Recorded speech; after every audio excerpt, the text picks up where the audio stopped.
Hey, everybody. It is Jared Wade, and I'm here with Bekah.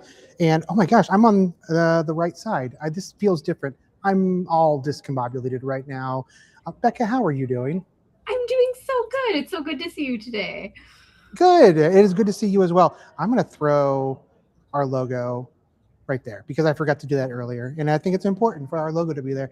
Welcome, everybody. This is our next episode of Yoko Co Live, and it's a little bit different, a couple things. So one, my camera has stopped working. This is We just knew the it was joy going of to do it. We knew it was going to do it. we knew that was going to happen. It's back though. It's back.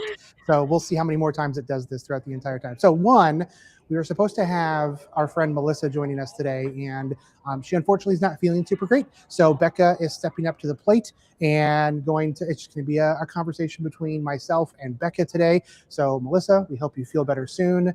It's not fun having migraines and not feeling good, and I just hope that you're getting some rest that you need, and we will see you again soon.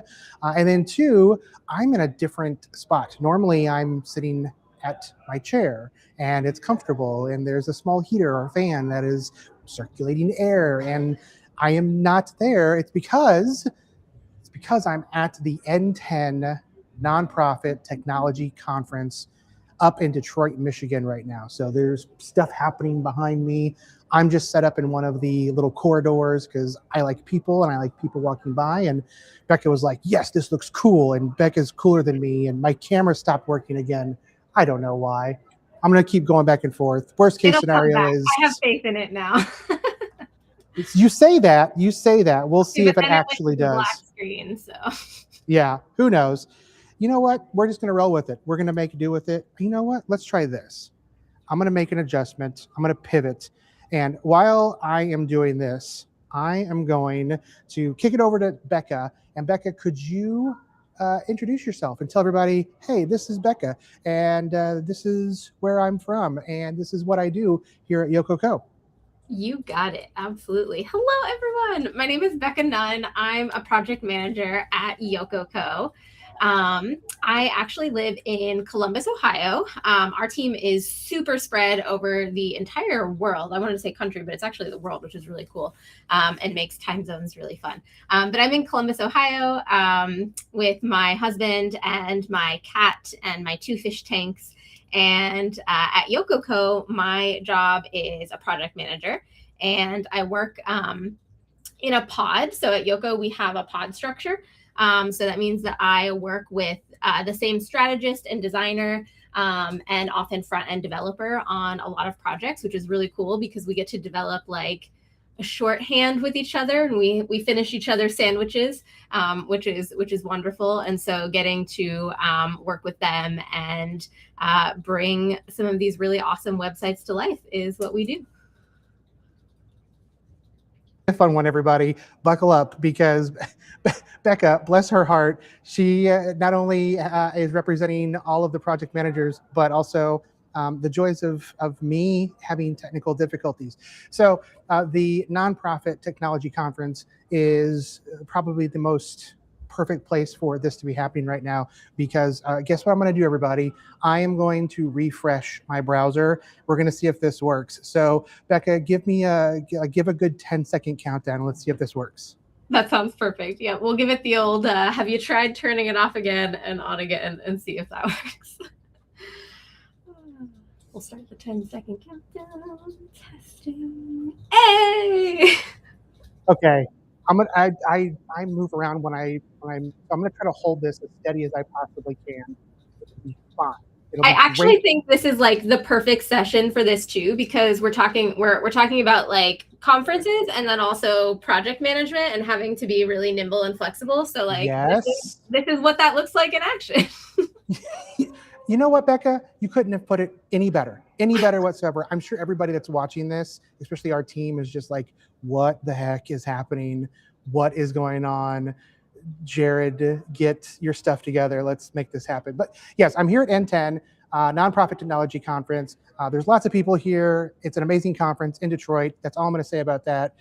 And we're going to continue to move forward because today we're talking with Bekah about project management and how project management is kind of perceived in a generalistic state, but then also how how do we use it and how do we approach it here in the Yoko Co universe. So Bekah, if you could, I think there's a lot of misconceptions about project management, or maybe not misconceptions, but how most people perceive project management.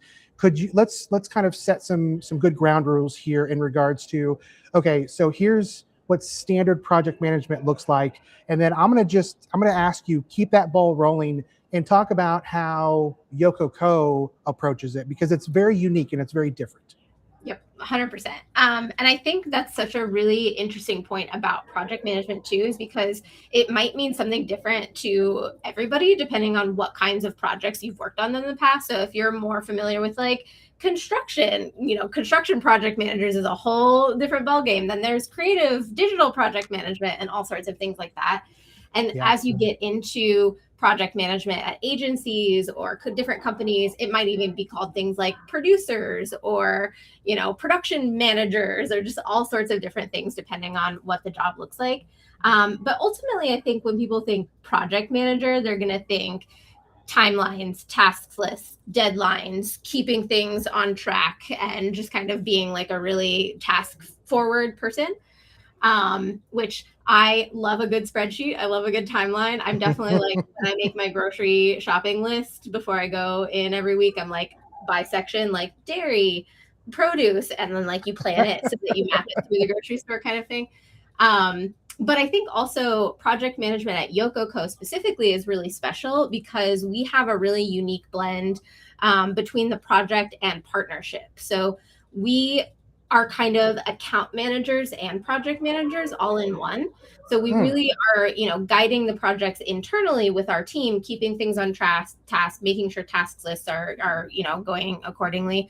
But we're also really the client's main point of contact and really making sure that they feel informed, confident, supported throughout the whole life cycle of a project, which ultimately can be a long time sometimes. Like depending on the size of the project, it can be, a couple of months, but it could also extend to over a year depending on what things are going on, how big the project is. Building big buildings and skyscrapers is something that happens over a period of years or multiple months and things like that. So just really building a partnership and a relationship that everyone feels supported throughout the different ups and downs of a project. It's interesting that you mentioned a little bit about there's buildings and there's construction and there's like every project that you can think of, there is some sort of a timeline. There's some sort of a, hey, we have to get this done in a specific time frame in order for it to, hit the budget, or in order for weather. Hey, we have to get this done before certain weather. That doesn't necessarily always impact us because we're in the digital ecosystem. But if you're building a house or if you are doing anything, there's this process. But I think there's also the flip side of the process, which is to make sure that we don't miss anything and to make sure that we're checking those boxes and we have those really detailed individuals leading the charge to be able to make sure that we're delivering on what we're telling the client, hey, this is what's going to happen. And also for protection on their part too, that if we don't do something for whatever reason, or if a contractor doesn't do something, then they're able to come back and say, hey, we need to find out exactly what's going on here. And you in that position is really interesting. I also know that there's that you started to talk about it a little bit, but there's a very much a collaborative element into the whole process, and it's not necessarily just a one-way street. It's very much a two-way street that's always active and it's always going and it's consistent. So would you be able to maybe dive into that just a little bit and give some additional detail and insight? And I think you did a really good job starting off, hey, Yoko's different because we do this, but I think that's a giant star that, and it's not, we're not the only ones that do this. I mean, I know that there are other organizations out there that do this. We do it really, really well. But how do we approach that collaborative mindset? Yep. And I think to your point, we do it throughout the entire project, but one of the ways we really try to do it early on and like start things off on a really good note is something informally, we're still workshopping this, but I call them timeline workshops. And it's maybe more exciting than it sounds.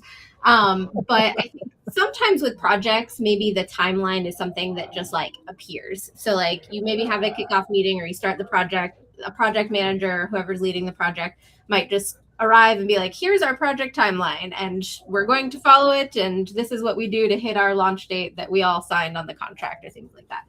And that's all nice and dandy, but it pains me to say that probably, Jared, sometime in the next 8 months, you or I might get sick one day in the next 8 months. And that might not. Never going to happen. It's never going to happen, Bekah. Never going to get ill. Just ask Melissa. We never get ill. And maybe it won't be us, but maybe it will be one of our children or pets or people that we know in our circle that we need to support. That's or true. Things like that. Or ultimately, not even just like getting sick, because it's, you know, it's good things too. Maybe there's a wedding planned or some out of office time planned, or, you know, things that might come up. So what I find is really helpful is to do what's called a collaborative timeline workshop in our kickoff meetings, where instead of just arriving with a complete timeline, we actually talk about it all together, look at the entire timeline and all of the deliverables that might be involved, and just kind of talk through it together. What is coming up on your radar that we should know about? Are there important events, important out of office time, important meetings, things like that we should plan the project around? Or is there anything on our end that we should mention? Do we have a team retreat that we'll be out of the office for, or something like that we want to make sure to plan about far ahead of time? And I think maybe this would be a good time to pull up my visual slides. I can talk through it. And I'm a visual person, you guys. Visual I don't know. Elements. Listening to words sometimes is hard for me, but so this might be what we would see. This is very basic. Every project is different, but in a Yoko Co website project, a lot of times these are the phases that we will be talking about to build a website. So let's say we've arrived at the kickoff meeting. We're all excited to get started. We've presented this as our project timeline, but then as we're talking and we're kind of collaborating and figuring out, you know, what steps, what goes into discovery, what kind of deliverables are we going to be talking about there? How about design? What are we going to need approval from on clients, or what are we going to need to provide you so you'll know what to expect on certain deliverables? But then as we're talking and we're kind of going into things and figuring out where these are going to land on our timeline, what if you mentioned to us that you have something like an annual meeting or some kind of board meeting coming up? And Jared, you can go to the next slide. Sure. I have one job. I get to push the button that makes it go to the next slide. Bekah's doing a great job teeing me up for when to do that. That was my only cue, so we'll have to make up different ones for the next ones. But as we're talking, what if we reveal that, you know, coming up in the phase of our project, and this, you know, keeping it vague for purposes, but this could be months, this could be weeks, whatever our overall project timeline is. But let's say that you've got a very important board meeting coming up that falls right in our design phase. And then we see that your very important annual meeting, which is a week long because you're going to an amazing place like Spain for your annual meeting, and you have to prep a lot of things for it. There's panels, there's event sites, all sorts of things you need to prep for it. So that's going to take a while to prep too. What if that falls right at the end of our deployment phase when we're hitting QA and launch? And those are generally times that are pretty collaborative, intense. There's a lot of testing, QA, adding content to websites, all sorts of things like that. So as we're talking, what if we're able to massage that timeline a little bit? Something that I really like to refer to our timelines as is living documents. It's something that it's not poured in concrete. Ray says a lot, and Ray is my strategist in my pod. He says a lot, pixels, not concrete. And unless we're working with the National Asphalt Pavement Association, and then it's pixels, not concrete. Make sure you're very careful. But the magic is that these are pixels. We can move things around. If something comes up, if we get ahead of schedule, or if we need to push something out, we can do that, and we can figure out what works best for all teams in a collaborative way. So next slide. We can talk through the timeline workshop and just kind of figure out where things make more sense to tighten up or change around so that we're all setting ourselves up for success, so that you're not worrying about rushing through deployment and hitting QA deadlines when you're prepping for your annual meeting and you've got plenty of time to do the things you need to do, and we are all set up for success. So in this case of my rough example, we've tightened up discovery a little bit and shifted design to happen a little earlier. So maybe going into that board meeting, you'll have approved designs or designs that are almost approved so that you can present to the board and get their approval on, so that we're really well positioned and that's not falling awkwardly in when the board meeting is happening. And then maybe we can try to, get a little bit ahead of development in that case, because design will be moving a little earlier, give you more time for content. And then even something like, okay, if you have your annual meeting, maybe that's a great place to present the site to a small group of people and start some QA there. And so maybe we can just bring QA a little earlier and have more time there, since it overlaps with the annual meeting. So this would be an example of just a rough case of what that might look like in a conversation, where we could just kind of not view the timeline as something really locked in when we're in that kickoff meeting, as like, we signed the contract, this is the date that we have to hit. And you'll notice we're not shifting the launch date. We never want to shift the launch date unless it's something that we're really talking about. But how can we really try to massage everything to fall along so that it's better for all of us, ultimately. And then my last slide just kind of removes the red boxes there, so you can see where that might look compared to where we started with our original timeline. So it's very much, it's more of a relationship. It's more of a partnership where, and when we were planning for this conversation, you and I and Melissa were talking about, there's people just think that it's a spreadsheet and we're going to stick to the spreadsheet, and nothing else matters, and it doesn't matter, or anything of that nature. And listening to both of you, there's a deep sense of commitment to the project, which is important. I think that's that foundation. Hey, we've got to get this thing done. But more than that, there's this really strong empathetic desire to partner with the organization, with the client, whoever they are, to say, hey, we're going to do this together, and we're going to do it the right way. But most importantly, we're going to do this in a way that is not going to add unneeded stress and more on your shoulders than what you need. And it sounds like there's a lot of therapy elements in what you guys are doing as well, where that you probably, I mean, do you have clients come to you like during the process and talk about, it just feels like it's a natural conversation for you or Nikita or Diane to have these clients and maybe come to you and say, hey, here are the struggles that we're going through right now. Do you have recommendations? 100%, absolutely. And it happens with every phase of the project, because we totally understand that this is not like, everyone's day jobs don't go away just because you decide to get a new website. Like, you still have to run your organization or your company, or still do the day-to-day jobs and tasks that you are responsible for. So however we can make suggestions on things that we can help streamline that, or if we'd originally set a deadline, it's like, hey, we need to hear back approval on these wireframes by this date, and someone reaches out like, hey, I am slammed with meetings today, I was going to get back to you today, could I have a few more days to review this?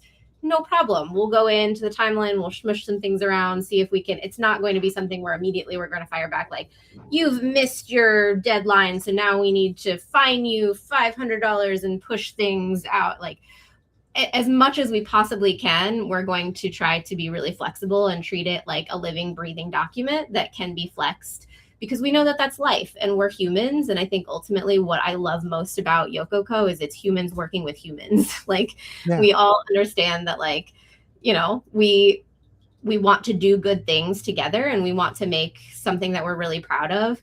But at the end of the day, everyone's human. So how can we adapt what we're doing to support each other through that and make something that we're really proud of at the end of the day? I love that. I love that. You and Nikita and Diane do such a fantastic job at what you do.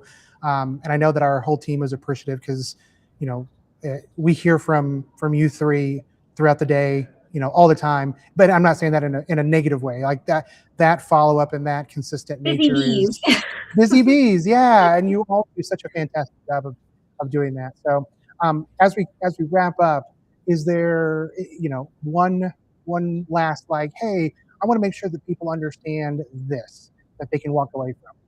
Yeah, I think just really embracing any kind of project with any agency, hopefully it's us, but any agency that you're working with that sense of collaboration where you're not viewing them as just a vendor that, you're coming at for tasks. I think something to keep in mind, especially lately, is that like AI is really good at doing tasks. AI is Yeah. not really good at keeping a holistic relationship over a year and remembering all of these little things and being flexible and building that relationship. So I think that there are some components that can't be replaced. And I think that it's something that we do really special at Yoko Co. And it's something that I would look for in a vendor to make sure that they want to establish a collaborative relationship over a period of time and not just view something as like, okay, here's your checklist of things and it has to be done by this date. Or because Yeah. while that might seem good on the surface because it's like, we're going to get things done, check, check, check, check, it's not ultimately true to human nature, and it won't be set either parties up for success down the line. Right. I like that. That's good. I like that. Bekah, thank you. I don't know if you knew this or not, but our product manager, Carly, lives in Canada. I think, is that her title? Is product manager, or she like super project manager or organizational manager? Supervisor, I think. Super project manager, production supervisor sounds about right. MBA. Yeah, it's all of those things. The convention center is literally, that's Canada, right there. That is Canada. I am in the U.S. That is Canada. That building right there. Hang on, that building right there. That is not where Carly lives, but it could be. But it could be. Carly, I think, lives further east. I was doing a map with my kids, and I was showing where everybody lives, because we live all over the world, and they were like, oh my gosh, there's people all over the place. So when I came here, I was like, I'm going to where Canada's at. So, all right. Well, that is going to wrap it up for today's episode of Yoko Co Live. We had technology troubles. We had some illness. And we also had a fantastic person named Bekah who stepped up to the plate, kept the show moving forward, knocked out of the park. Bekah, I appreciate you so very much. You did a fantastic job. Yeah, everybody, be safe, be well. Bekah, I'll catch you when I'm not in Michigan. All right. Bye, everybody. Enjoy. Bye.